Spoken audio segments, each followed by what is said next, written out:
Well, hello, everybody. I am Jacob Winograd. I am the host of the Biblical Anarchy podcast here at the Libertarian Christian Institute, part of our Christians for Liberty network. And you are watching us right now live in the green room, or maybe you're listening to the audio afterwards that we publish. Either way, glad to have you here with us. I have the guest I have for tonight. I'm very excited to have on. This is his first time being on the show. It's kind of weird because I've watched you a lot and then got to participate in your program very recently. So now we're finally having just a normal dialogue. So it's just cool. Nice to have you on. The guest, for those of you who can't see him because you're listening to the audio later, is Free. He is the host of Are You Smarter Than a Politician? So thanks for joining us tonight, man.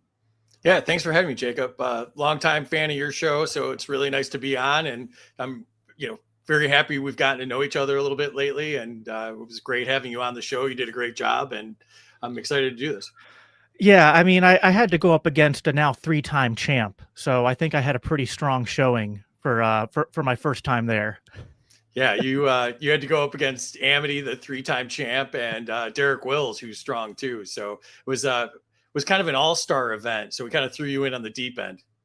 Yeah, dude, that was awesome though. And I'll tell you what though, I am still mad that Terry did not let us do the thing where we were rewarding each other points. Cause I just thought like, why not? Right. I mean, it would obviously be kind of bad if I was rewarding myself points, but if I want to give my contestants points because man, they're just, killing it with the answers, I feel like I should be allowed to do that. I mean, there were times where I was actually getting frustrated because I felt like they were getting the good questions and then they were just like hitting it out of the park with answers. And then I was always like the third one up. And I was like, man, I got to like rise to the level that they were like raising the bar. And I'm just like, struggling to keep up a little bit.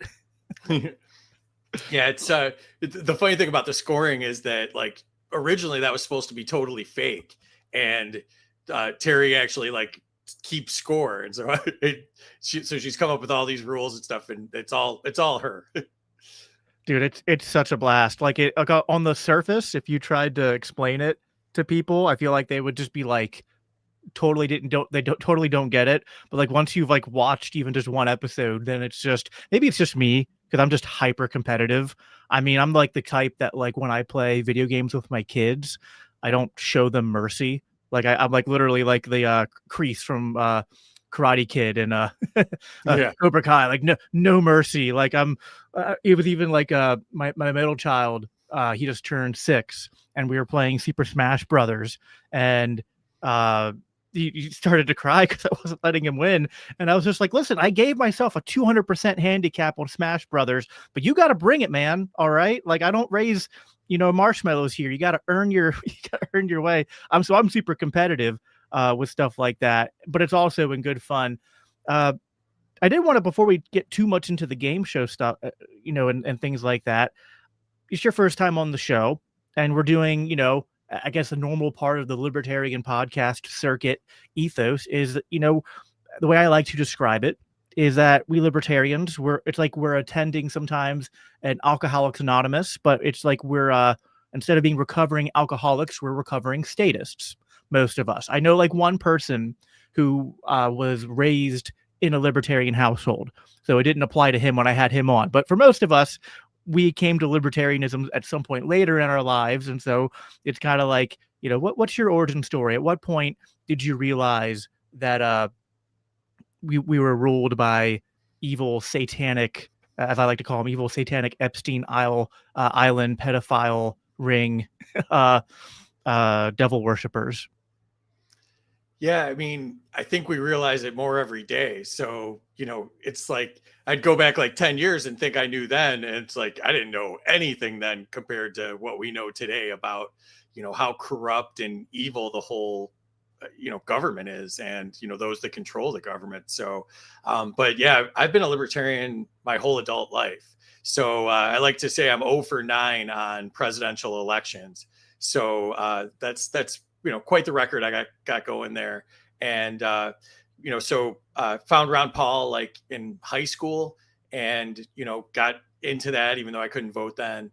And, just kind of was self-taught until, I found, resources on the internet and started to learn more about libertarianism and, some of the, Austrian economics and, different thought leaders of the movement. And then, I became pretty anti-war and I got into that end of it even more. And so it's been, pretty much my entire adult life, paying taxes at a large amount, fueled the fire a little bit more. Every government overreach in my life, every time I needed a permit for something or had to pay for something, I became more libertarian. So it's been, a long time, but I'm getting further and further away from believing the government can do anything every day. Yeah. Well, unfortunately, they can do things. It's just nothing good, Correct. right? I mean, when people ask me, be like, Jacob, like, is there anything that you can give the state credit for at all? And I'm like, it's really efficient at killing a lot of people while stealing as much money from us as possible to do it. I mean, I don't know why that would ever be something you'd want to have in society, but like, I guess it's like that's not something you want to be first at. But I guess the state gets to claim that for some reason. I always tell people the day you realize you're a libertarian is when, most people think the government can either fix something or do nothing.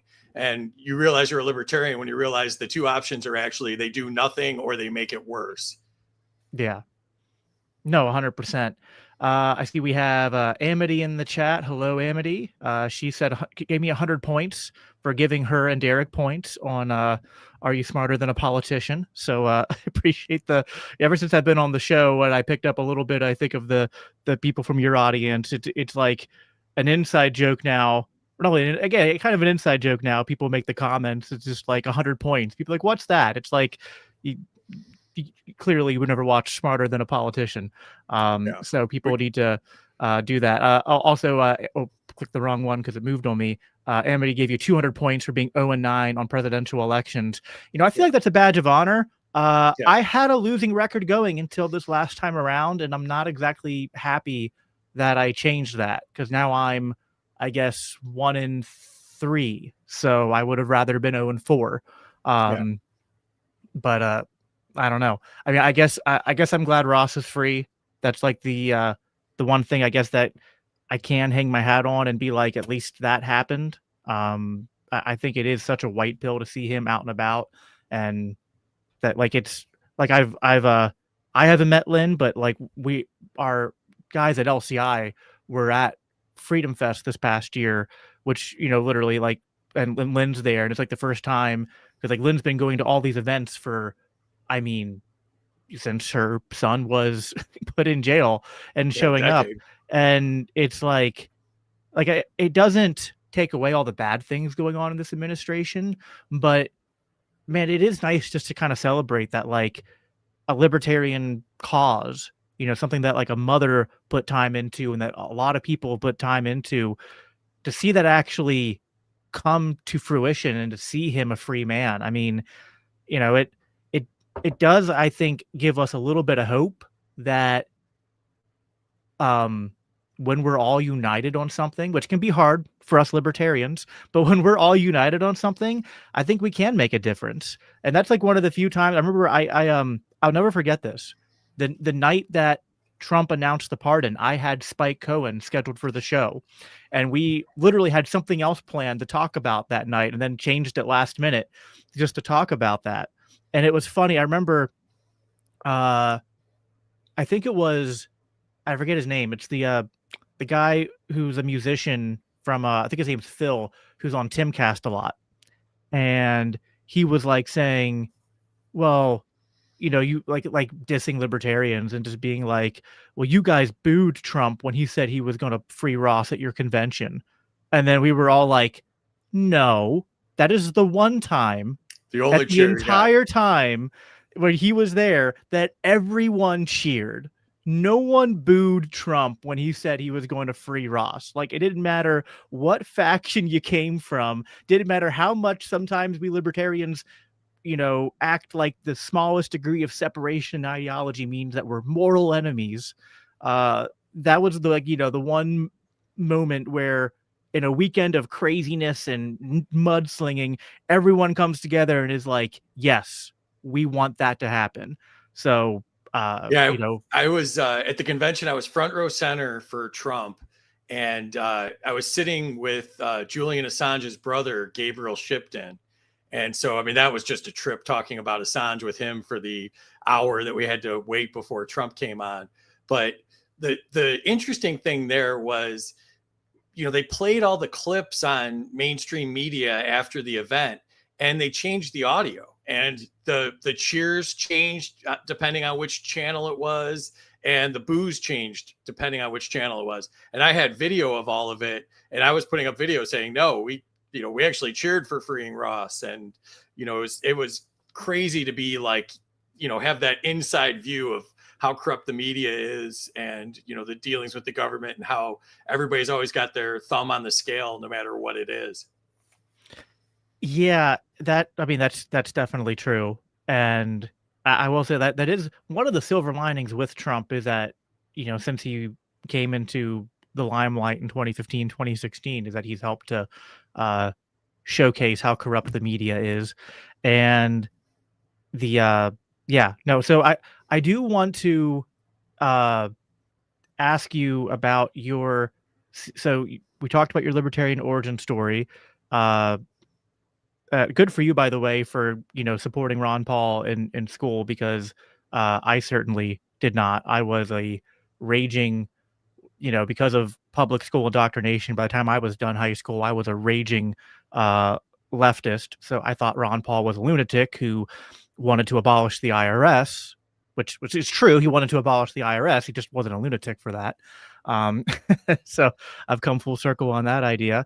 Uh, so we're talking about Trump, and I know that before made the game show that you host now, and kind of on the journey to doing that, you were trying to do a lot of outreach to MAGA to try to kind of push them in a more libertarian direction, which of course is something that I, in my own way, have kind of had uh, experiences and efforts in trying to do that. Like, I attended the Rescue the Republic rally that they held in DC, I guess, yeah, over a year ago now. Man, the last year feels like 2 years, man. It really does. It's hard for me to think like this is only Trump's first year, really. Yeah. It feels like 4 years of stuff has happened.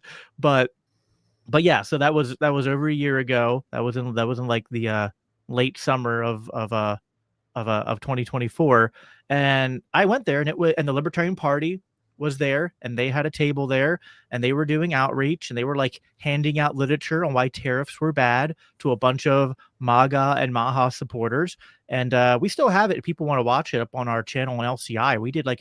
We were there with cameras, and we were interviewing people, and we have like I think it's like a 30 or 40-minute kind of like mini documentary covering the event. And like, we left the event kind of thinking, maybe there's a possibility to do some inroads with this movement and coalition. And like, even if Trump wins and does a lot of bad things, like maybe the people are more open to working with libertarians than conservatives and Republicans have been in the past. Now, 1 year later, that Right. that hasn't exactly worked out well. But so that's kind of some of my experience in terms of trying to do outreach to MAGA voters. How did you get started doing that? What were you trying to do, and how did that go for you? Yeah. So, I made a lot of MAGA friends on Twitter because I was so against, pretty much everything Biden was doing. And, I came back to Twitter, during that era. And so, the enemy of my enemy is my friend kind of thing. I ended up, obviously there's way more MAGA supporters than there are libertarians. So I ended up with a lot of MAGA friends. And so when I started doing spaces, Terry Batts and I did, I think, around 125 spaces in the year leading up to the election. And, so I would try to say things like, point out which parts of what people thought were MAGA were actually more libertarianism than they were traditional Republican conservatism. And, so I tried to kind of make, inroads there and teach people about, liberty issues and, the liberty movement, while we had a common enemy. Right. And so, we talked a lot about that. And, I thought the interesting thing about MAGA is that, MAGA is just a catchphrase, right? It's not an issue. And so I feel like the reason that MAGA became so popular is because people saw in MAGA what they wanted to make America great again. So if they were, 1A, 2A, against taxes, whatever it is, against, any form of government overreach or, centralized control, I would point out that that's more libertarianism than it is, traditional Republican politics. And so, we would talk a lot about that. And, we made some headway where people would say to us, that they'd never even heard of libertarianism. Now they think they might be a libertarian. So it was a really interesting time. But then Trump got elected and they all turned on me. And, half the libertarian movement still thinks like I'm MAGA adjacent or, a closet Trump supporter. But if you go look at my feed, you can tell I'm not. Oh, yeah. That's the frustrating thing. I don't want to dwell on this for too long, but, like, and this goes both ways. Like, there are people I know, like an old acquaintance of mine from the Libertarian Party, our old treasurer, Todd Hagopian, who never met in person, but I generally liked. He did outreach, as did other guys like Spike Cohen and others, did outreach with like the Black Lives Matter protests back in 2020, like during the pandemic and whatnot. Now, say what you want about the Black Lives Matter movement. Like, I didn't support it, and I don't really think they supported it wholesale either. But they were also like, hey, this is a group of people that, like, maybe you don't like the title and the sloganeering, and it's a little bit leaning into identity politics, and that's not exactly what we want to do.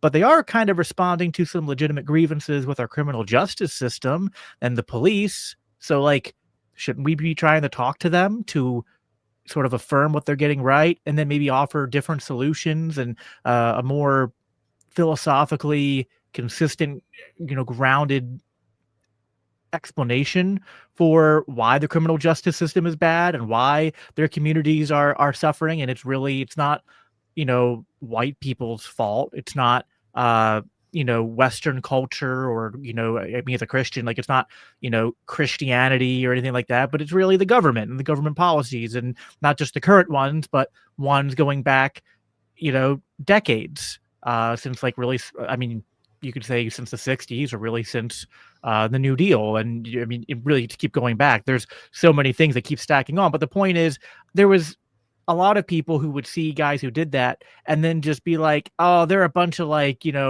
blue-pilled wokeritarians, and they're just like trying to make libertarianism appealing to leftists, or I don't know, just a bunch of different straw men like that, very similar to if, what you went through in the opposite direction, people who were uncharitable. And listen, like, we're all going to have our different, like, not each one of us is going to be equally called or equally gifted to preach, for lack of a better word, the libertarian message to every single group of people that is out there, right?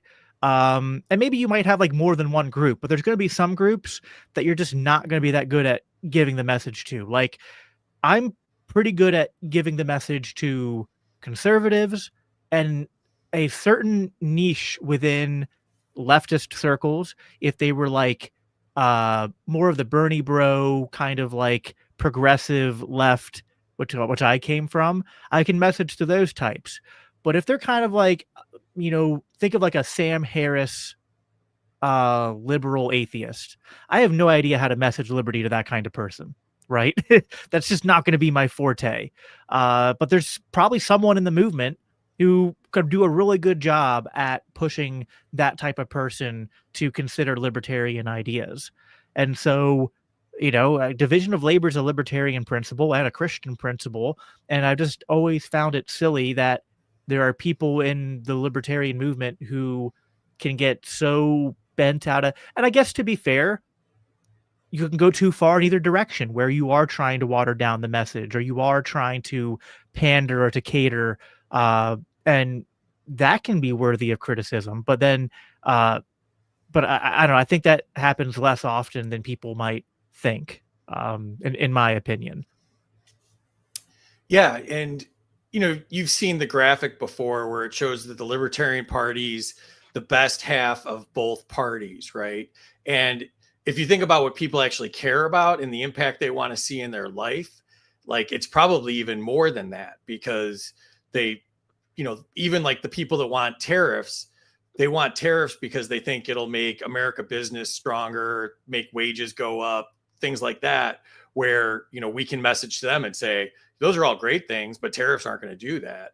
And, so Right. yeah, I'm with you there. And, I've taken some heat because I've gone to No Kings and, been interested in talking to those people. And, I mean, obviously that's I yeah, believe in No good. Kings, I mean, you know, so like when the No Kings protests were going out, I was doing a lot of memery and graphics and shorts that were playing off of that, because I was like, listen, I understand that the left is maybe a little, you could say they're hypocritical, because they're saying no kings to Donald Trump, who is for sure engaging in a lot of, authoritarian, uh, foolishness and evil, but it's not like he's the first one to abuse the executive office in these ways. And when the Democrats are in office, like Barack Obama abused the heck out of executive orders and the executive power. And each one does it a little more. Each one expands it a little more for the next one to then abuse that power and then expand it a little more. And so, like, sure, you could criticize that, but also I'm like, hey, at least right now they're kind of at least like calling out the tyranny. And me as a Christian anarchist, like as you can see on my hoodie, although it's kind of faded, our mantra is no king but Christ. So I was like, hey, they're halfway there when they're right. doing the No Kings protests. So I'm trying to capitalize on that and get a lot of no king but Christ messaging out there. And sure, maybe like 98% of them will kind of reject it just out of hand. But 2% might be like, well, that's interesting. Maybe I want to learn more about that. So I think I have a background in sales. So I just always think about this like, get your message out message out in front of as many people as possible, because like for every 1,000 people that see the message, you'll probably convert one or two of them, and it's just basic math, and you just rinse and repeat with different strategies for messaging. Different messages are going to and different products are going to reach different people. And but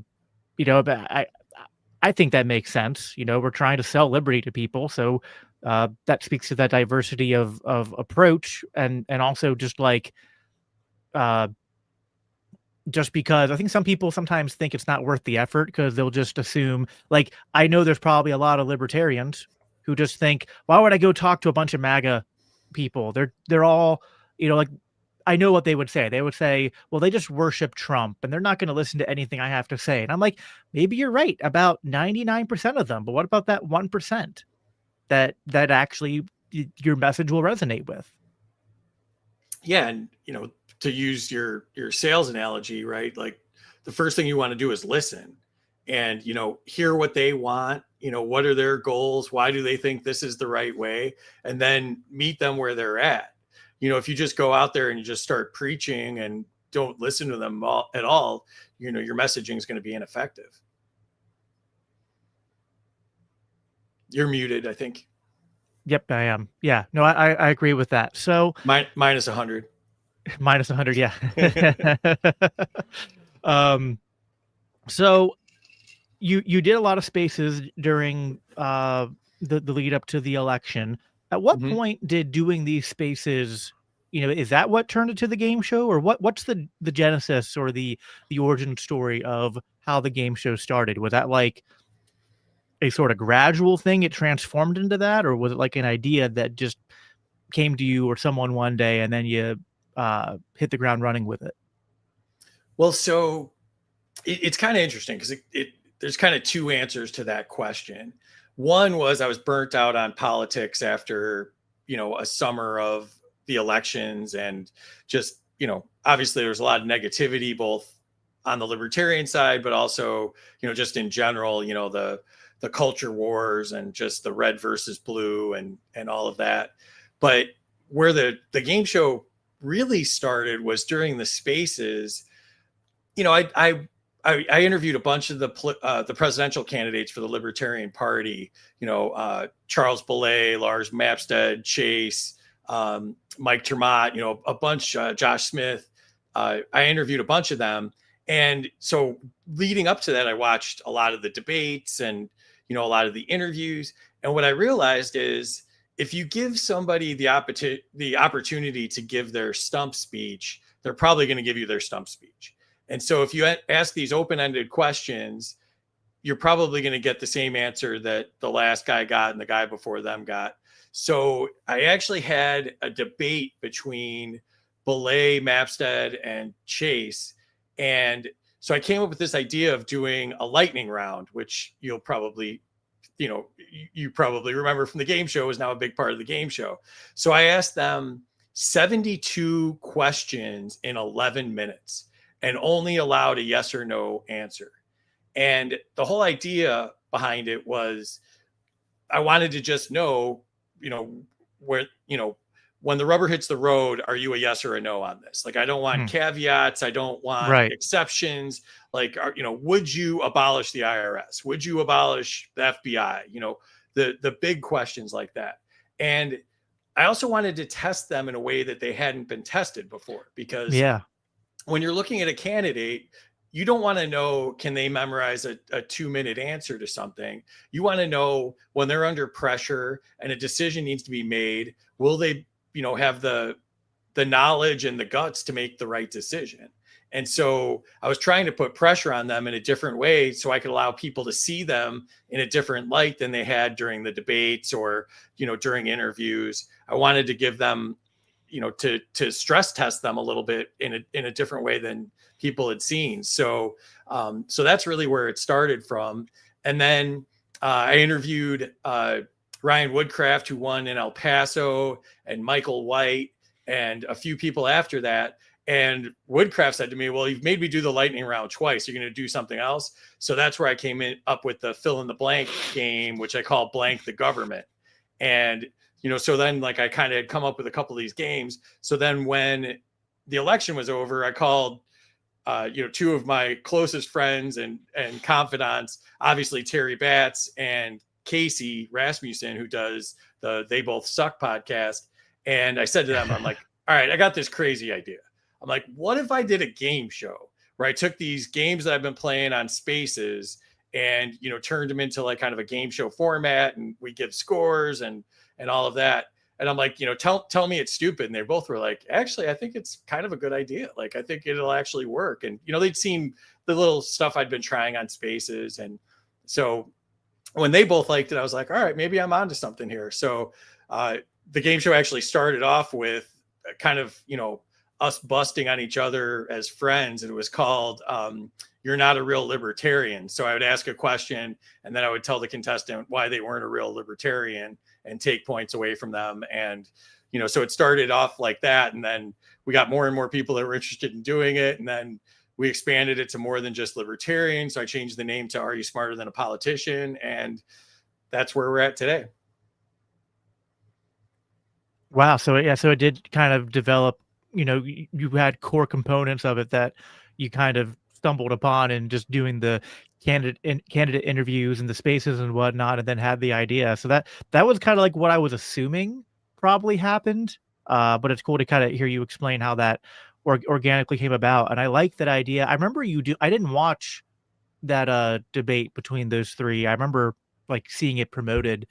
I had already at that point kind of predetermined who I was going to, support. So I wasn't super interested in hearing their answers, but that's an interesting way of grilling candidates. And yeah, when you did that lightning round in the show when I was on, I would have, if I was a candidate, I would have failed that because I don't know how to give 1-word answers. I mean, that's why I'm a podcaster and not not a kid, because I'm good at taking, something that can be said in 10 seconds and stretching it out to 30 minutes.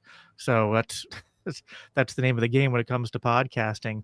But yeah, sometimes it is interesting to kind of like try to say something as concise as possible and answer it in a very uh succinct way. But I am not because I know who was there. I wonder what they said on certain things. Did did you ask Chase if he would abolish the would you ask him if they would abolish the FBI? Pretty much everything. Okay, yeah. 72 questions. So I hit him with a lot, and yeah, the other part of it was, like some of the debates turn into like I'm more hardcore libertarian than you, and they kind of like one up each other and everything. And I wanted to give people that were listening, maybe for the first time ever, I wanted to give them a lot of knowledge about libertarian ideas. So, just the game of numbers. If I ask 72 questions, they get 72 points of data about what is libertarianism about.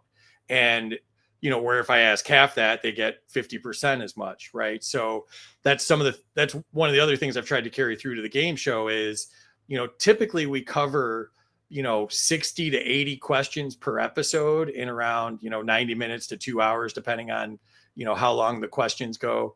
But, so we're getting a lot of information out there, and, some people are, super 2A. So like if there's a category on 2A, that'll be of interest to them. And then maybe there's other things that they don't think about at all. Like, I'm very much concerned about the surveillance state, and I'm very anti-war. And, so like maybe they don't think about surveillance at all. They think surveillance is a good thing and it's going to keep, kids from getting hurt or whatever they think. And it's like, then I, sprinkle in some surveillance state things, and maybe I pique their curiosity to say, well, maybe Palantir isn't our friend, and maybe the government having all of our data is a bad thing, and maybe the backdoor into our devices is a bad thing. Maybe they'll start to think about it and look at it from a different point of view. Oh, for sure. And like a lot of these things, like they intersect, and you can often find ways to push people to care about even the issues they don't care about by showing it how they connect to the issues they do care about. Like I remember talking to someone at my church who, like for me, I think you mentioned it too. Like one of my top things is being anti-war and foreign policy, and just being a, foreign policy junkie. I mean, there's like, every Scott Horton book that's ever been published is behind me somewhere on this wall, and I've Right. always been reading on what's going on in the Middle East. And like I was raised in a conservative evangelical household, but then I found out very early on in high school, uh, learning the history about like the real reasons for why we were attacked on September 11th, and it just kind of shattered my paradigm. And ever since then, I've been just trying to stay ahead of the propaganda.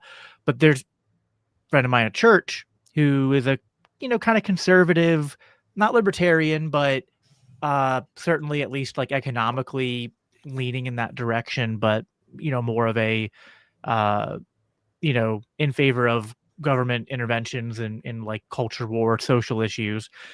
And but he doesn't care at all about foreign policy. He's like, Jacob, like I just like he's like, when you talk about foreign policy, I just like my brain just switches off, because I'm just like, I don't like, yeah, maybe it's wrong. Maybe he's like, listen, I don't he probably has like a Matt Walsh like take where he's like, we probably shouldn't do all the foreign aid we do, so as a fiscal conservative, I'm against that, but I don't really care what's going on around the world. And I'm like, okay, but that part of what is driving, like, you care about the economy and you care about the debt. What's driving up the debt? What's driving up the money printing? It's the foreign affairs. And you might say, I wish we were out of them. It's like, but how can you effectively advocate to pull us out unless you know the arguments and the propaganda going on that are the reasons for why people purport why we need to be over there fighting all these wars? Same with the surveillance state and all that. If you're talking to a left winger or a right winger that care about those issues, and you'll be like, whether you're concerned about the government spying on you or you're concerned about law enforcement, it's like, what is trickling down to both of those is our military, because what happens in our military trickles down to both of those things. So I mean, that was like the whole big thing with the Patriot Act, right? It's the protect us from terrorists here at home. So yeah, so it's like that. I found that it's useful to, instead of like trying to convince someone just on like my own sort of presuppositions and beliefs to care about an issue. Yeah, you attack it from multiple angles to be like, well, you care about this, and this is, how this is only 1 degree of separation removed from these other things. Yeah, and you mentioned Scott Horton, and I'm a big fan of his, and antiwar.com and Dave DeCamp, and so they do such important work, and obviously they've been prolific and just produced volumes of information, and produce hours and hours of content every week, and so like that's, to me, that's not an area that needs to be filled. They're filling it very nicely. So I see my role as hopefully handing people off that are new to the movement or curious to the people like that, and you're another example. Like your organization and what you do is specific and speaks to a certain audience. I want people to meet you and say, hey, I'm going to go check out Jacob's show. I'm going to listen to some of the archives and learn more about it, and find issues that are important to me in there, and binge listen to some of it. And so like I see myself as like the guy at the door where I greet people, and then I introduce them to my friends. And I think I was joking with you when you were on that, I kind of see the show as almost like libertarian speed dating, where the audience gets to meet like 3 of my friends and decide, do they like all 3? Do they like one of the 3? And they can then go and follow you on social media, listen to your show, become fans of yours and learn from you like I have. Yeah, and I think the nice thing about your show is that we need more people in the movement doing what you do. Like, we have the activist class in the libertarian movement, right? People who are out there doing the thankless work sometimes. And I did this for a while and I hated it. I'm not built for it, but I see the need for it. Doing the door knocking, doing the petition filling, doing the that's just for getting candidates elected and getting ballot access. But then there's people who are out there doing grassroots work for causes like Defend the Guard, or for Second Amendment stuff, like if you're part of the GOA. Like, there's so many good issue-based organizations in the liberty movement. You Are the Power. You Are the Power, another great organization. There's tons of people out there doing this work, and they're like the activist class, and they often, like, they don't have the sexiest work in terms of the movement, but they are often the ones behind the scenes doing a lot of the heavy lifting. And then you have, I guess, the educator and podcast class, and I guess I consider myself kind of part of that with what I do with the Libertarian Christian Institute. But then we don't have enough of this. Is like, we need a class of like people who are entertainers and like culture warriors. But what I mean by culture warriors is not in the traditional sense of like, I need to fight on behalf of my left-wing or right-wing social issues for government power. But I mean, like, engaging in the culture in different ways, in different niches in the culture, to inject libertarian ideas through entertainment, through music, through art, through writing. And like, there are some people out there who've done this, who have written fiction novels. Like, I know Derek for ANCAP Air has written both nonfiction and fiction work. I know guys who have created comic books, who have written songs and music, and so it's not that we don't have it, but I feel like it's like, if there's one part of the libertarian movement that's not saturated, it's that, right? Like, it's always the joke in the libertarian podcast sphere. It's just like, it's we just need, like, I saw someone in the chat said ZZ Liquid Zulu is the way forward. And I'm friends with Zulu and his crowd, and he literally just started a new podcast with one of our mutual buddies who goes by Monhop on X, and literally titled the first episode like, just what the world was waiting for, one more libertarian podcast, right? Right. So it's like, because that's what everyone does. And it's good. Like, I think podcasts are good, even though it is kind of a joke to talk about how many of them we have, but it is a rather saturated market unless you find a particular niche or way to go at it. But what we don't have enough of are people out there who, kind of like the way I'll connect this to like a Christian thing. There are obviously there's like Christian rock, like Christian rock music. But then there are just people who are out there who are like, they're just Christians who do music, and they kind of let their values speak through just the art in a not in your face way, but it just comes out in what they're doing. And we need that, but I think that, the libertarian version, we need more of that, because I think that that is a not tapped enough way to kind of, push people in the direction of thinking about uh, government overreach, or, just even like the values of liberty, just like individual rights, um, pushing back because obviously a lot of the stuff that's in the culture right now, movies and music, entertainment, comes from a worldview of people who aren't libertarian. So their values are what are baked into that, and it can sometimes be, like, it's not always like in ways that are super nefarious, but it still kind of bugs me where like you'll see even like in the in sort of even like superhero movies and kids movies and stuff, all this like kind of hidden, kind of subtly nefarious, like collectivist rhetoric, right? Like,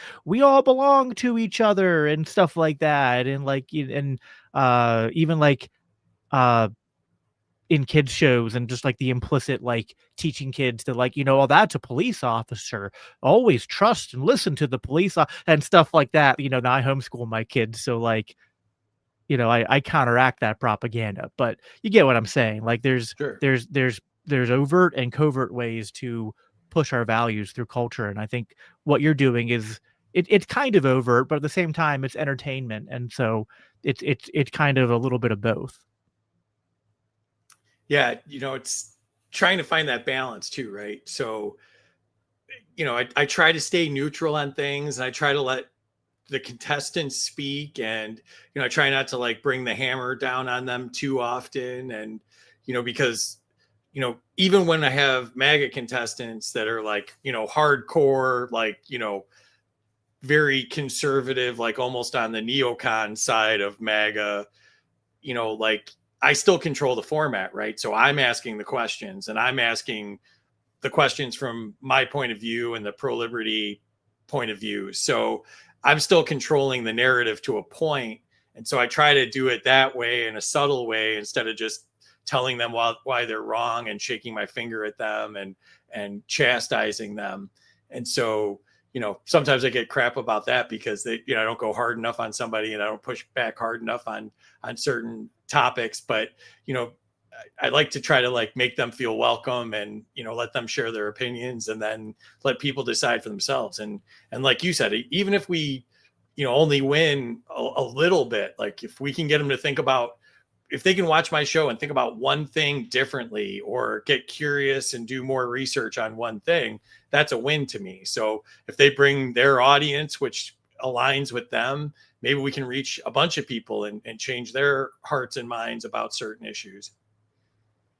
Yeah, no, for sure. And there's something I've noticed lately.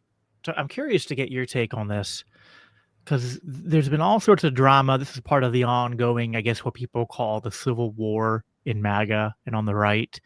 People who are, even if they're not calling for outright cancellation, they're kind of calling for like a, uh, I mean, not like cancellation like censorship, but cancellation in terms of like, these people aren't real MAGA and they're not, honest actors or whatnot. People going after Tucker Carlson, people going after even guys like Piers Morgan, people going after even some of our guys like Dave Smith, because of who they've platformed. Like, a couple of those guys have platformed Nick Fuentes.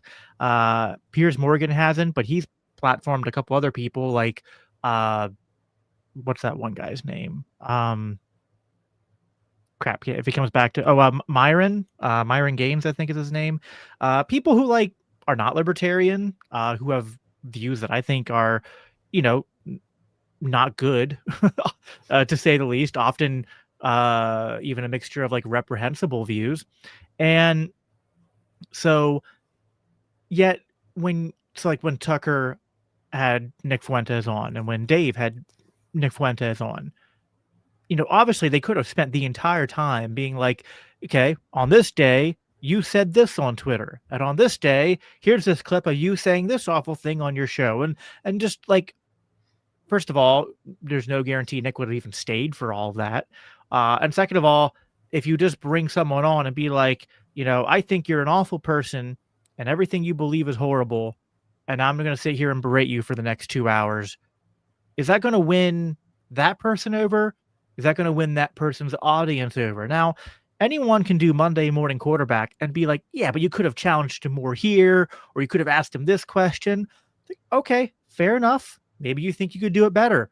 Why don't you have these people on and you show us how it's done and how to challenge these people and how to change their minds? But I think part of what you're getting at, which maybe there's a line in the sand where someone's so extreme that this doesn't apply. But I think there's a general principle, whether you're talking to a neocon who is advocating for something I consider genocide going on in Gaza, or you're talking to someone who's more of a liberal and thinks we need to arm Ukraine to the teeth so that they can fight Russia to the death or something, risk nuclear war, or on whatever anti-libertarian issue we want to talk about where people can be bad on a litany of things. Like, are we going to die on every hill in conversation number one? Or are we going to try to be gracious and realize that the way to win people over is to build relationships with them and prioritize the issues we want to talk about and plant seeds and ask questions, listen to their point of view, and think about things not in just like in terms of one conversation, but a series of conversations over time.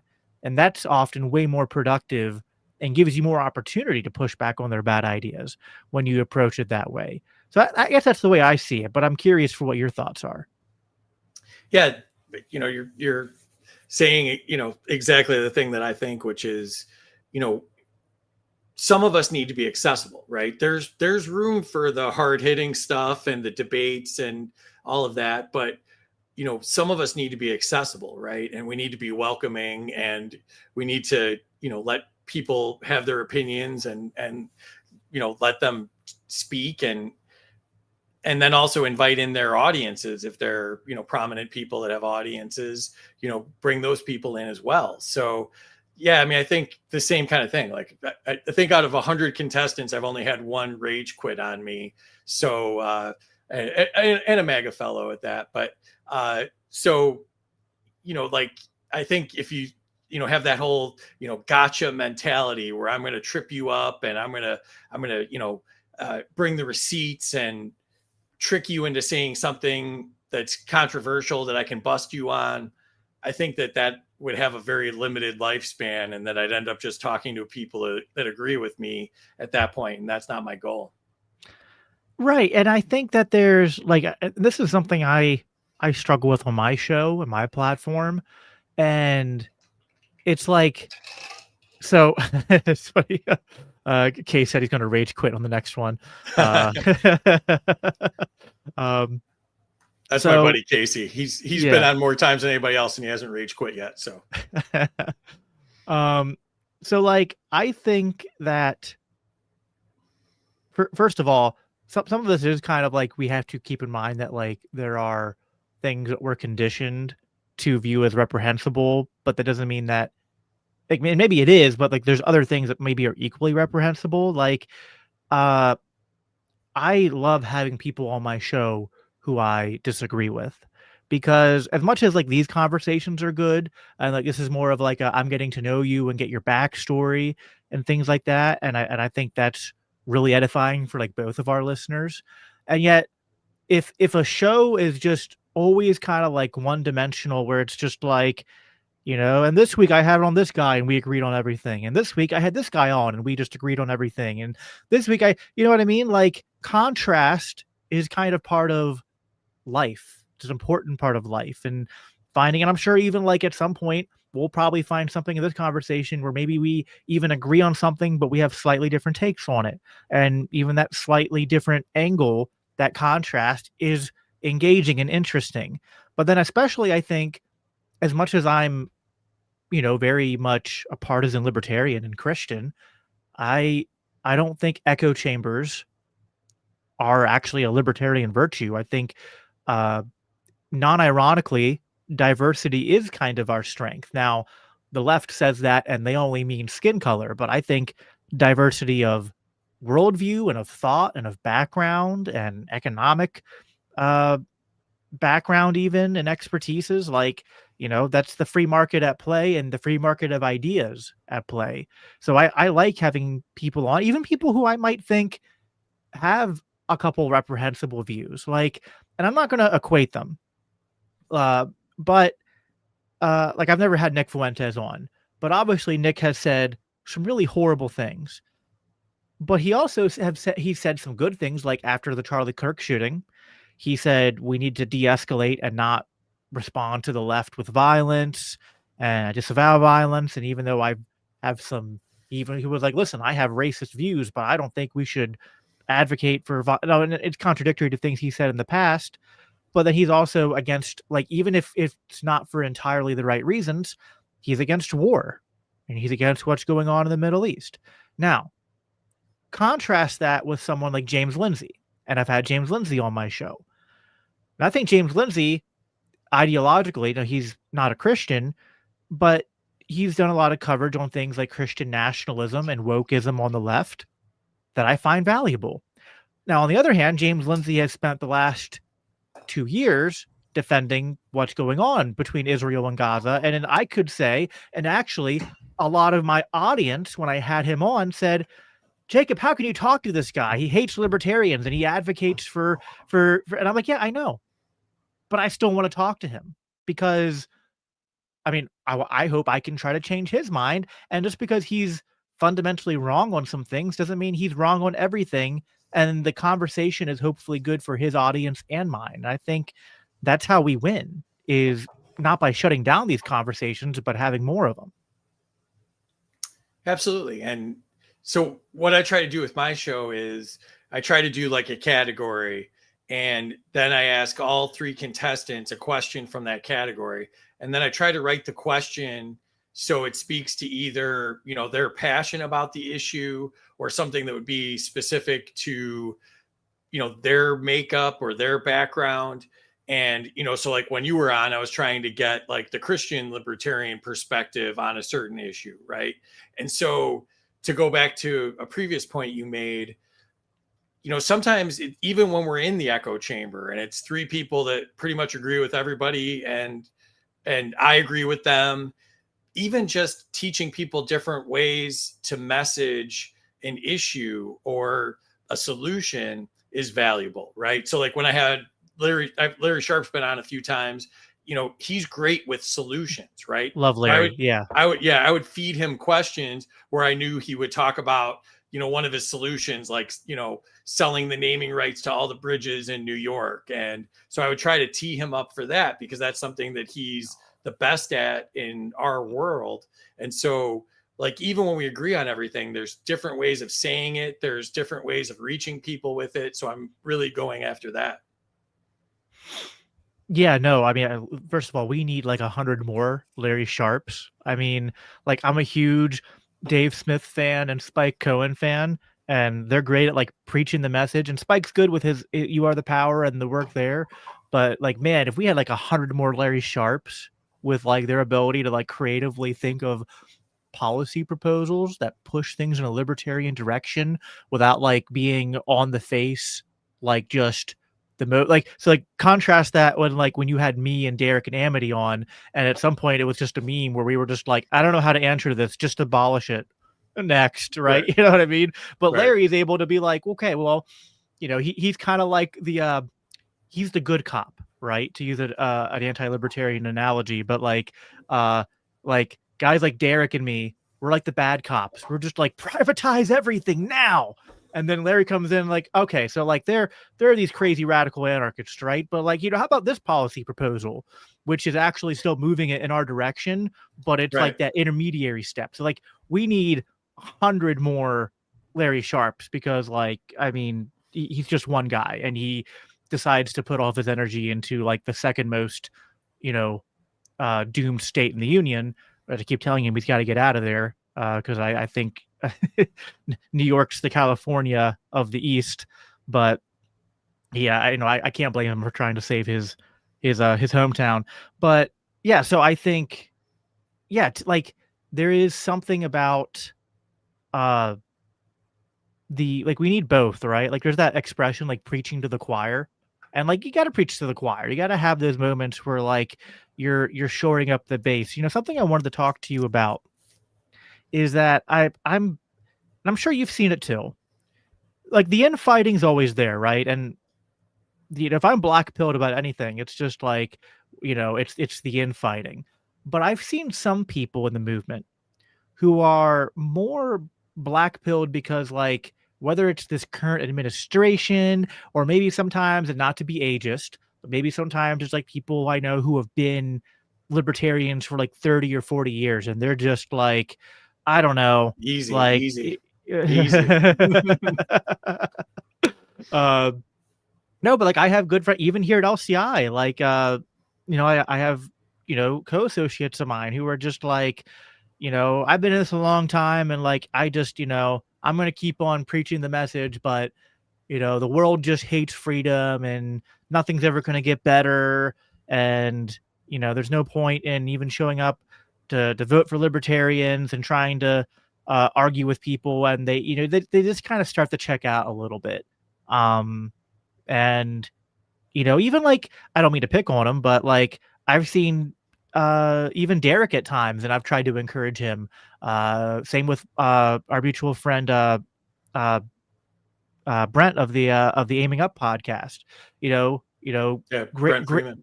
yeah, Brent Freeman, great fellow, libertarian anarchists who have their own shows, or do their own different things.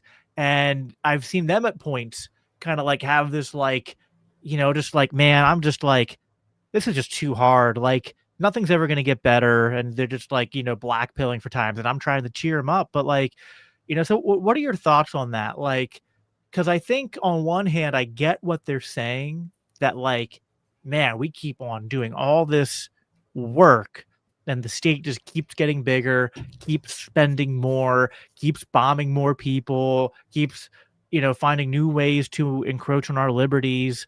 Uh, but yeah, I kind of feel like at the same time, and some of this is like disenfranchised MAGA voters give me a little bit of hope because I see some of them moving our direction. But like, I think for all the turmoil and all the ups and downs, I still think the liberty movement is growing and is poised to grow. But maybe that's just me being hopelessly optimistic. So I'm curious to get your thoughts on that. Yeah, it's, the funny thing about Trump getting elected, right, was, I think if Kamala would have gotten elected, we would have gotten all of those people, that they would have all given up on the corrupt system and they would have all come back, But I do think it's, a positive that, all the libertarians that promoted Trump and endorsed Trump seem to be coming back to us. So I think that that's a good thing, and, a positive sign. And, so yeah, I mean, I definitely go through black pilled moments, and there's certain shows where you can see I'm not feeling it, and we're gonna bomb Iran, and it's just absolutely terrible stuff all day, every day, and it wears on me. But I think that you do see signs of people pushing back against this, and people realizing that they've been lied to yet again and fell for it again. And I think that it'll be an interesting, few years here with the midterms coming up, and then, Trump being done hopefully in, 3 years. So, I think it'll be interesting to see what happens, because, one of the things I'm really concerned about is the technocrats, and JD Vance is obviously, Yeah. a Peter Thiel puppet at this point. And, so if he's the chosen one to carry on MAGA, that's a really scary thing. And so, people like Aaron Day are out there doing a great job talking about that all the time and getting that in front of people. And, so I think, people start to realize, I feel like anytime people encounter the government, they're probably going to come to our side a little bit more. And the government's encroaching so much on every one of our freedoms and every aspect of our lives that, like, people are just one court case away from becoming a libertarian, or one audit away from becoming a libertarian, or one failed small business away from becoming a libertarian. So if the government continues to go in this direction, I think people will be flying over to our side saying, like, I cannot believe I voted for this nonsense, and just ready to fight back. Yeah, no, I think that there's something you said, like it makes me think that like part of the issue here with why, like, I think some of us, I think this was partly me, and I think there's partly other people. I think a lot of libertarians were, because you mentioned like the people like saying like they fell for it, and like I've tried to be gracious about that over the last few months. Like when I kind of announced that I regretted voting for Trump, and people were they were for a while posting that meme of like the blue ribbon fell for it award thing in my Right. comments, and I was just like, all right, I'm just gonna take that on the chin and take the lumps. But like I and like I to be fair, like I understand people can say that the warning signs were there, and I guess they were. Like you mentioned, like the technocrat stuff, and like certainly, like I'm simultaneously excited and terrified about AI, because like all new technology makes me this way. Like even like the digital age we live in is simultaneously so good for freedom and yet so easily weaponized by the state against us. And the AI is the same way. AI is so like exciting when you think about the possibilities of sort of multiplying and enhancing human innovation and productivity, and then also terrifying when you think about just learn about the ways in which the military and law enforcement are already finding ways to weaponize AI to further encroach on our freedoms with these programs designed to basically like predict crime using algorithms, and track down potential terrorists and bomb them using AI. So like it's like simultaneously like nightmarish and dystopian, while also exciting at the same time. So, but there were things about like what Trump was doing that I guess in hindsight you could say was all performative. But I think for a lot of us, because it's so hard to get wins, like I was talking about earlier with like Ross and all that, it's so hard for the libertarian movement to get wins, that then when Trump came in and he like, you gotta say he it was at least, the Tom Woods expression, no matter who you vote for, you end up with John McCain, right? And all politicians lie and make promises. This was at least the only time I can think of where there was this concerted effort to really go to libertarians and make a direct pitch to them with specific promises to them. And I'm not even just talking about the convention. I mean, even like the month leading up to the election, Trump and his son and Elon Musk and all them, and talking about Doge, and they're like saying we're going to bring Ron Paul in to advise on Doge and all this, and it's just like, you're like, all right, maybe there's a chance here that like it's going to be different this time, right? And I think there's something to the black pill, like it's almost like these are like two equal opposites you have to avoid, of like you don't want to like black pill, but then like in your desperation to not be black pilled, you also have to be wary of like false hope or false promises. So like, I don't know how to navigate that, because it's like what I'm really concerned about, which I don't know if you share this concern, is like I don't want to be so like skeptical of progress being made that like we never take any risks or chances, or like I get disgruntled with some of the anarchist types, even though I am an anarchist, who basically they feel like their strategy is just like they don't have a strategy. They're just like they're so concerned about violating the principles that then we don't ever take any action because we risk compromising in some way. And I don't know if I have an answer to that other than just I feel like I don't want to have paralysis of action, but I also don't want to compromise so much that we make deals with the devil that we end up regretting. So I don't know the way out of that. I don't know if you have any thoughts on that. Yeah, I get frustrated with the same, rhetoric from people, like not voting, or the stuff about shunning the minarchists recently. And it's like, like 150 million people voted in the presidential election. Like, we're not going to convince everybody to stop voting overnight. And so we have to deal with the world that we're living in.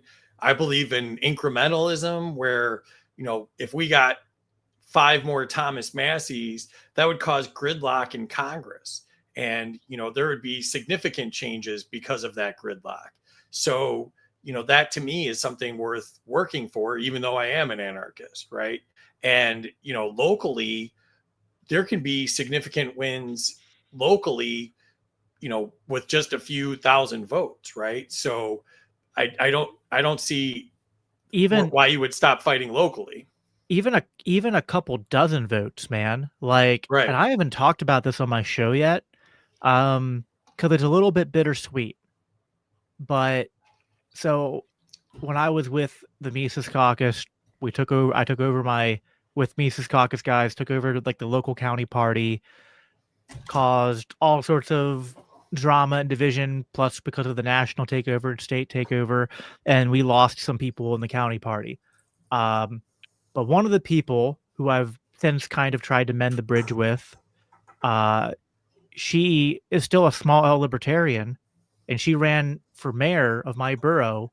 We live in the same borough here in Pennsylvania, and she won she won, like, she won as an independent running for mayor, and she won by 16 votes.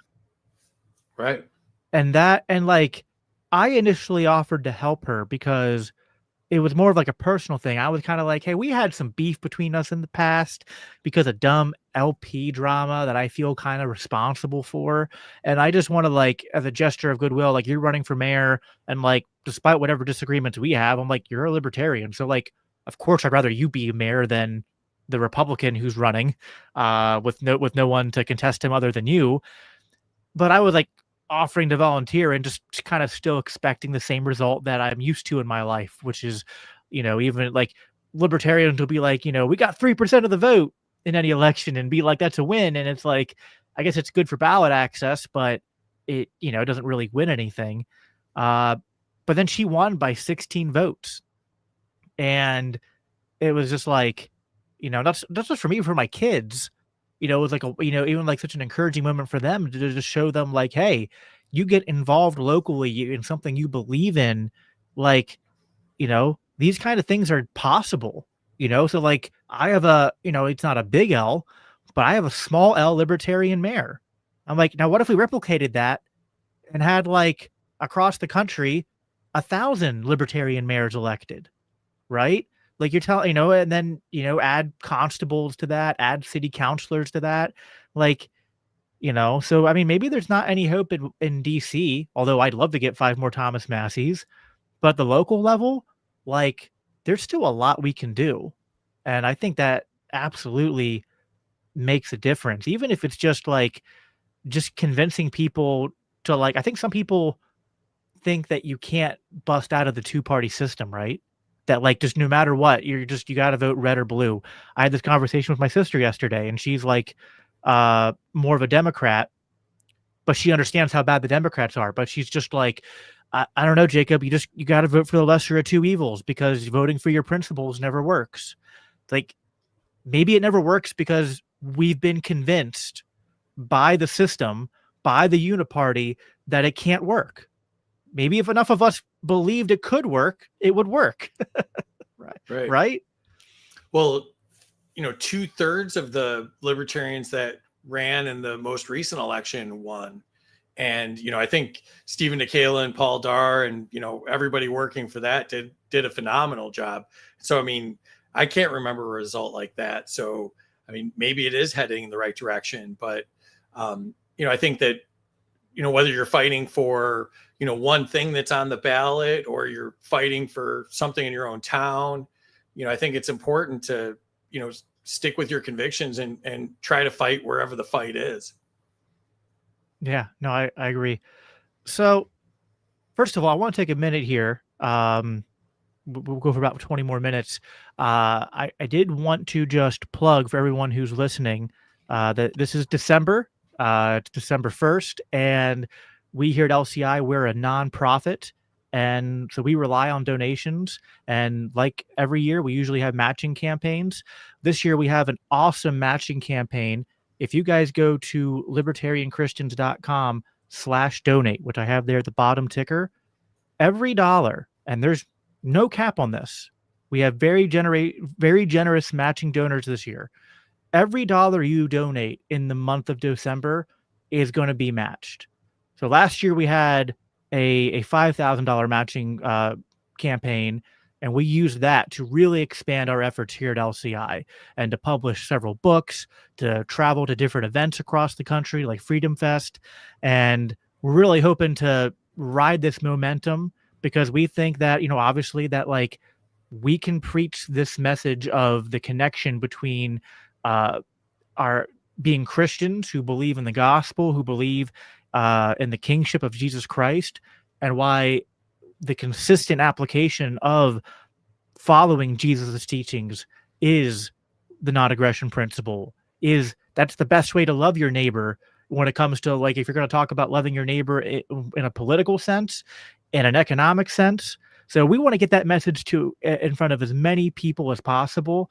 So if you're listening tonight and, obviously liking this and sharing it with your friends on social media makes a big difference. But if you're able to, even if you just want to, donate $5 and help us, get this fundraising this month for the end of the year started, we greatly appreciate that. Free, I did want to ask you, we've been political here for a little bit, but since I just pitched LCI and the gospel stuff, I know you're, I know you're a couple with Amity. I know Amity is a Catholic. I'm curious, I haven't heard you talk about it. What is your, faith background? Do you have any, religious background? Do you have any particular beliefs? Are you still searching or agnostic on that? I'd be curious to, I'm not going to be preachy at you if you aren't, but I am curious to, just kind of hear where you're at with all that. No, I'm a Catholic as well. Okay. Cool. So, are you cradle Catholic? Cradle Catholic. Yep. Went to Catholic school.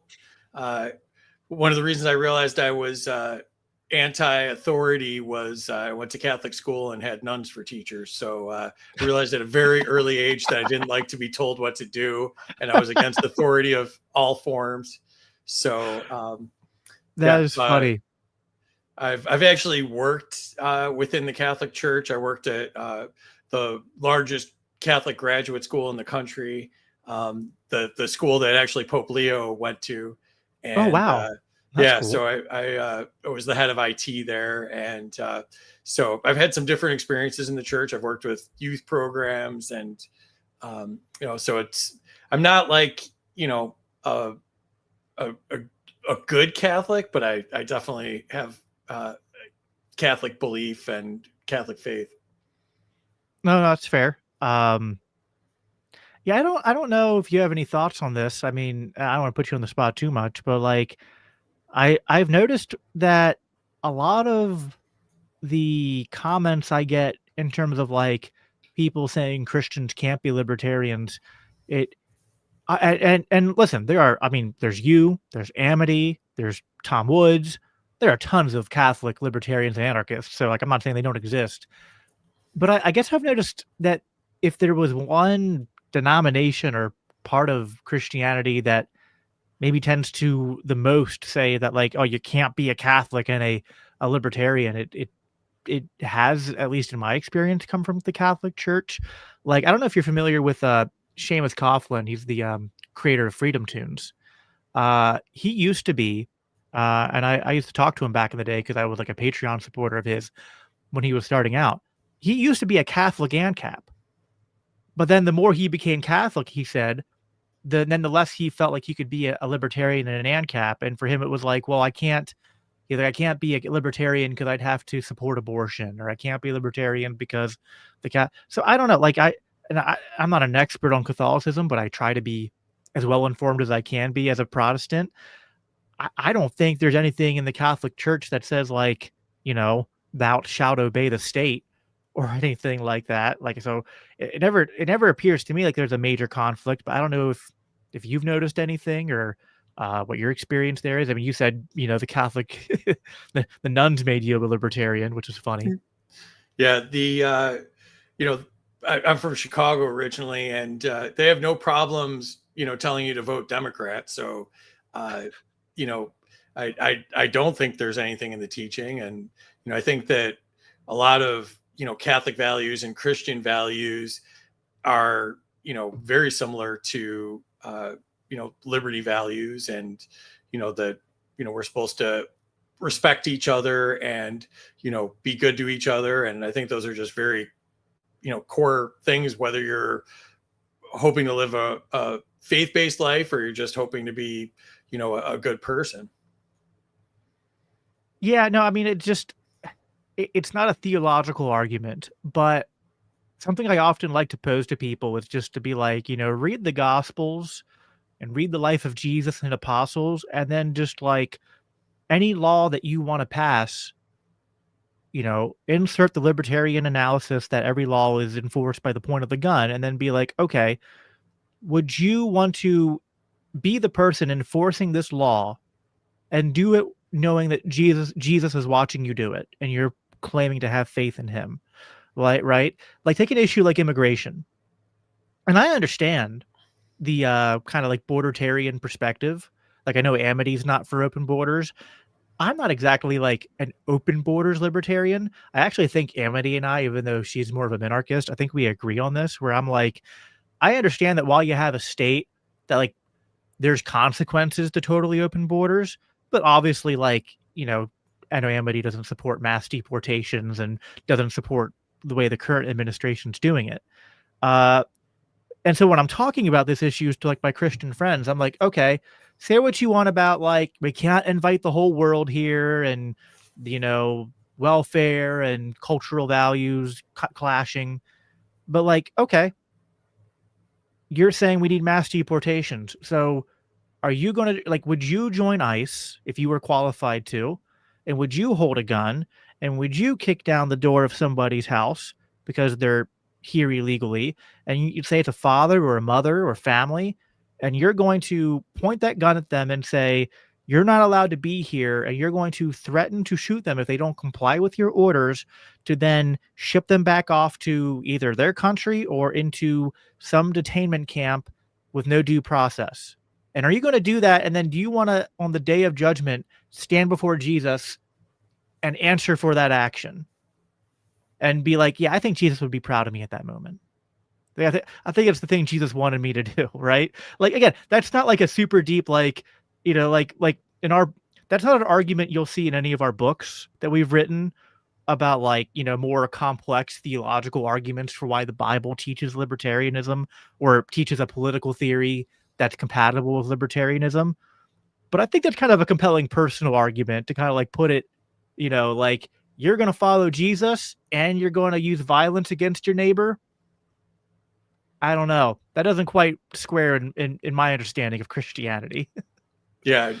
And the bad guys in the Bible a lot of times were the government too, right? So, we have been taught, through the Bible and through mass that, those are the bad guys a lot of the times. And then, we walk out the doors and all of a sudden we're like, yeah, no, we want more policing and, more government regulations and government overreach and government control, right? So, yeah, it kind of blows my mind that people, have such a strong faith, but at the same time trust the government so much. Yeah, I think that the for me, like, I think, because I'm not a Catholic, I'm a low church Protestant, but like if I was a Catholic, I would kind of be like, you know, your high church, you think church authority is super important, and that should make you be like, uh when the state's encroaching on church authority, like that should make you angry. I can't remember if I made this point on your show or another time. I remember Amity was agreeing with me in the comments when I said this last. But like, you know, especially if I was a Catholic and I believed in uh like the Catholic view of the Mass, of the Eucharist, and I was a Catholic during COVID when they're telling churches that they can't meet, not even outside, and Catholic churches were like told like they can't deliver the Eucharist or the elements to people. And then Catholic churches were just going along with that. I was like, okay, well, based on my understanding of Catholic theology, like there's not like, you know, I think there are many reasons why Christians should disobey government when it oversteps its bounds. And I can't think of a reason, like there's only a few things that would rank higher than denying people the Mass, the Eucharist, in Well, it terms of wasn't just reasons to Catholic not. churches. They shut down all the churches in Well, Florida. right. They arrested a pastor down here from a Christian church. I know a lot of Catholic churches moved services outdoors in an effort to get around that. You know, so I think it was, you know, the government's attack on religion, which, you know, I always tell people, like, if you're religious, you know, the next thing they'll come for is your church and your religion. I mean, that's what the Bolsheviks did. It's what the Yeah, communists did. exactly. Which I've Eastern Orthodox can sometimes still kind of go down this like Christian nationalist route, but I've noticed there's a lot of Eastern Orthodox who are very open to libertarianism because they're just like, yeah, we know how dangerous it is to give the state any power because you know, we they've lived through some tremendous persecution out there, um yeah, in the East. So yeah, no, I think that, so, you know, as we're drawing to a close here, I guess, you know, what is one thing that you think we as like the libertarian movement aren't talking about enough? You know, we all have our pet issues, right? Like I think when I was on Larry's show and I was on your show, I mean, if it would have been a drinking game to take a shot every time someone said end the Fed, people would have passed out. How many times we said it, right? So we got Right. it. Libertarians are good on ending the Fed. We talk about it all the time, as we should. But like, what are some issues you think that the liberty movement, the libertarians aren't talking about enough? You know, I guess I would say, you know, local economics, right? About how they're trying to kill small businesses. They make it nearly impossible to start a business. Startup costs for a business are absolutely through the roof. Compliance costs are like half of a business costs. You know, I think 50% of businesses fail within the first 5 years. Every single thing that they're doing favors their, you know, their cronies and, you know, large businesses, and hurt small businesses. Tariffs is a perfect example. I think we're not talking enough about how that's killing small businesses. That, you know, God forbid you manufacture something here that requires a chip, and, you know, now we're putting tariffs on the chips, and, you know, the cost of manufacturing the vacuum cleaner that you make that requires a chip doubles. You know, so I think that we need to talk about monthly bills, like that libertarianism would bring down your monthly bills immediately. It would make it easier to start a business. I was talking about to one of my friends who's black, and I was saying, you know, Maj talks a lot about how, you know, that black Americans are an untapped market for libertarianism. Like, Yeah. you know, no one has held that community back more from being successful than the government has. You know, like all of the occupational licenses to do hair and, you know, child care and all of these things. Like, people should be allowed to start a business with, you know, just their reputation and their skills, right? So, you know, I think we need to bring it down. Like when Joe Hanush ran for a state seat here in Florida, him and I went through and we figured out, like, you know, we could take a knife to the budget and, you know, change regulations here, and we could save people hundreds of dollars a month on their insurance, their monthly bills, their energy costs, the grocery costs. Like, all of these costs would come down immediately if we'd get rid of the government overreach with regulations and, you know, fixing the system to pick the winners out of their group of friends. Yeah. No, that's so true, man. And if you did an interview show, I would tell you to have me back on. Someone should have me on to talk about this because, like, I've shared bits of this before, but like, I am one of the people who lived through losing a small family business because of well, COVID was the final nail in the coffin, but we had been dying a slow death because of everything, 90% of what you just laid out in terms of just all of the costs that burden small businesses and entrepreneurs, but that big mega rich corporations often are able to find ways to get exemptions from or move around, or they'll write the regulations in ways that they hit them less hard than other people. And we've rightly focused a lot on, the federal and state regulations, but sometimes the local stuff and the local taxes and the property taxes, like, they can be absolutely killer, and just put people on the, like there are so many small businesses that can't afford to compete with the large ones because they can't hire enough help, because, like, just hiring people costs way too much money and brings upon businesses way too much risk. And so you end up with a lot of entrepreneurs and small businesses where the guys are like working 80 hours a week, because, like, they're two people trying, or three people trying to do the work of like six or seven people. And eventually all that stuff catches up with them. Uh, so, and yeah, I I spent many years and all sorts of money trying to keep our business afloat. Ultimately, for, you know, just when we thought maybe we were starting to turn a corner and could start, you know, getting ourselves out of a hole, COVID came and just, you know, and lockdowns came and just obliterated it. And then I had to go and get a corporate job and all that. And so, yeah, like, no one hates local ordinations and understands the struggles of small businesses more than me. It is, uh, it's killer, and it's like, uh, I understand when, like, leftists get super upset about, like, the mega corporations and whatnot. It's like, they definitely have an unfair advantage in this crony capitalist system we have. And I get really, like, I don't know if you get upset about this, Free, but I get so bad when I see, like, the Ben Shapiros of the world who are just like, whatever, man, stop complaining and just work harder. And just like, they're kind of like taking libertarian talking points and applying it to the current market we live in as if we live in a free market.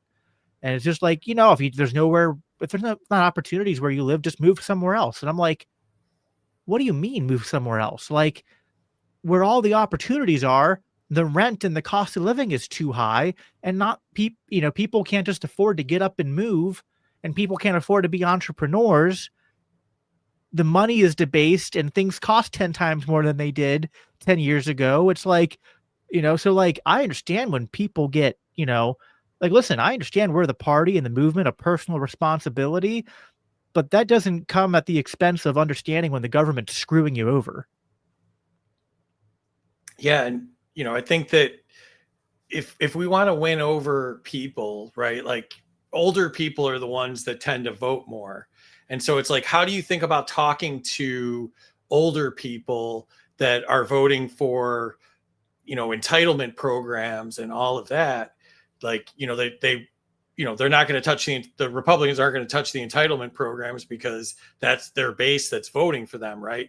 And so, like, I think you got to make a counter argument to say, well, yeah, like, you want these entitlement programs or whatever, but we can also save you a lot on your monthly bills by bringing down the regulations on insurance, energy, healthcare, all of these things, and then, cutting costs from local businesses so you could buy, better food from local sources, and get it for cheaper, as opposed to the opposite that happens now, where it's so expensive that only major corporations can produce food at any scale to stock a grocery store, right? And so like I think we need to like go after their wallet and say specifically like, you're paying so much for insurance, so much for healthcare, so much for all of these things.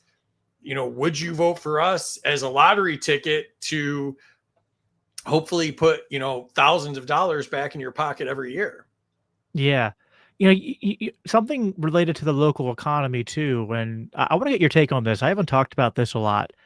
I don't know if this is a deviation from the libertarian worldview. You can tell me what you think. Because I understand we're pro free trade, right?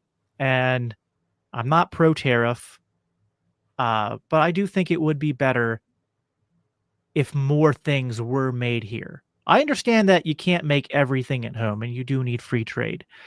But I think there's kind of a danger, as much as like there's a danger in isolationism, there's a danger, and I think it's kind of the product of government interventions and regulations, kind of like what you're alluding to, where like all of the food you eat comes from halfway across the world, right? And we saw this happen during COVID when like then grocery stores were running out of food because like they weren't able to ship things, people weren't able to grow things. Eggs went up in price. Suddenly, a lot of people are going out to buy chickens and raise their own chickens. And back when all that happened, I just kind of thought like, if you ever had some kind of like major interruption to like supply chains or some kind of like, even if it wasn't government caused, you had some kind of like, environmental disaster somewhere.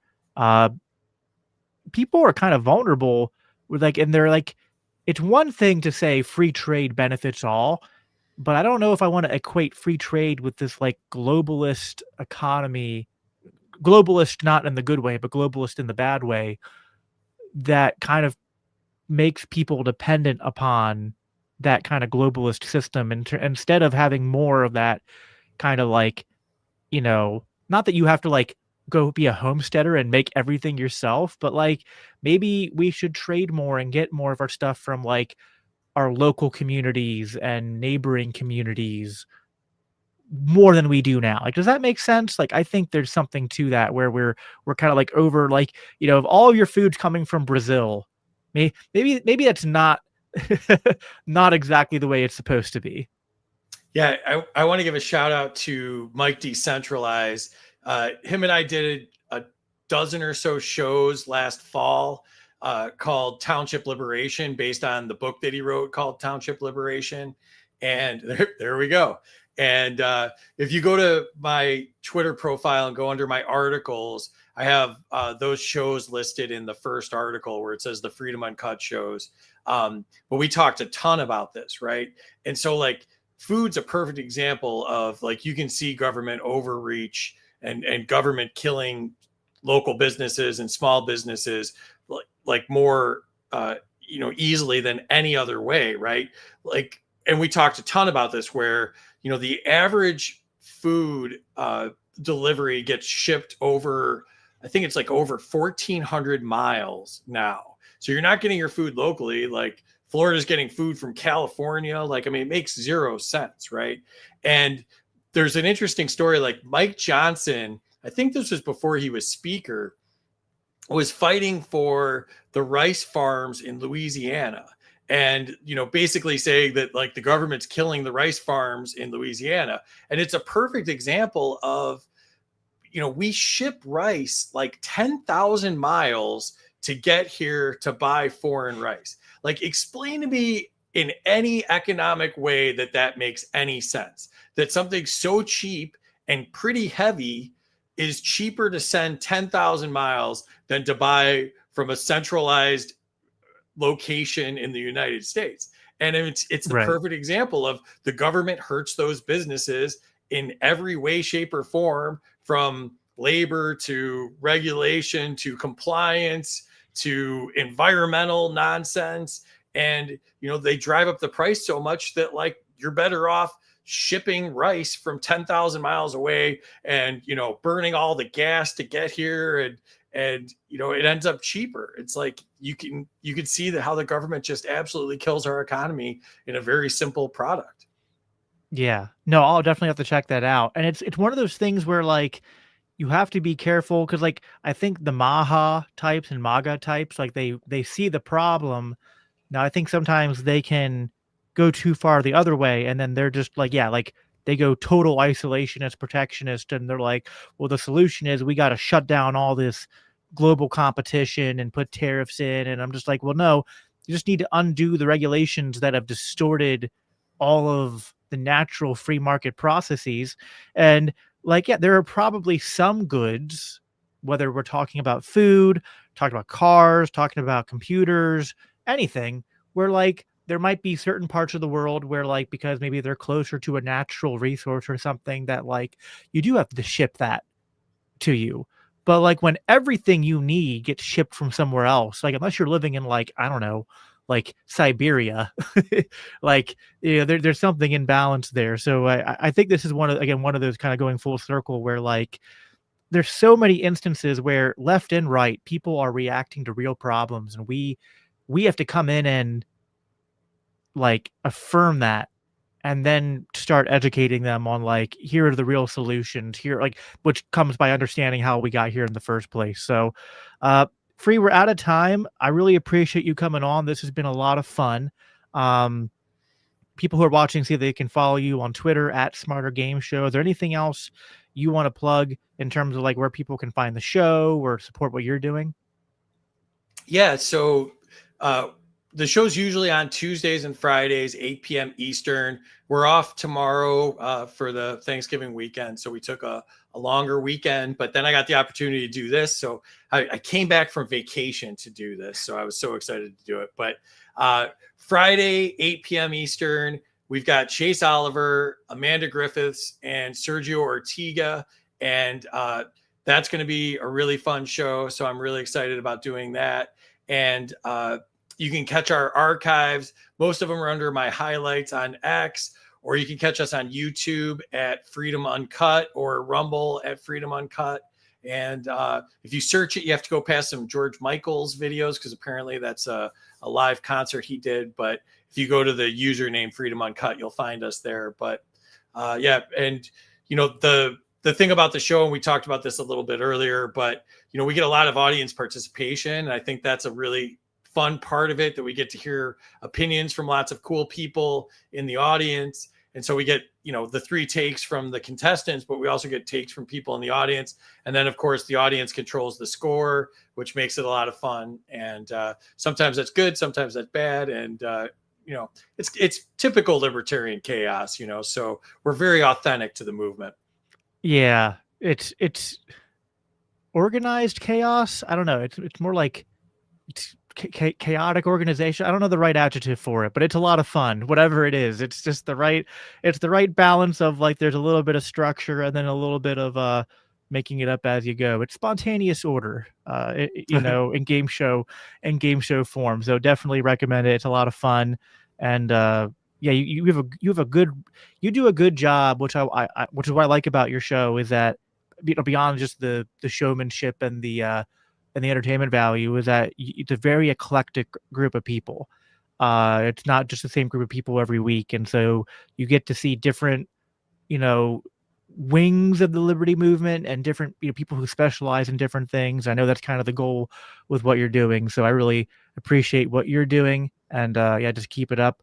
Thank you everyone for tuning in. Yeah, when is Jacob coming back on? I guess I'll be looking for that invite Yeah, we for should. my round 2.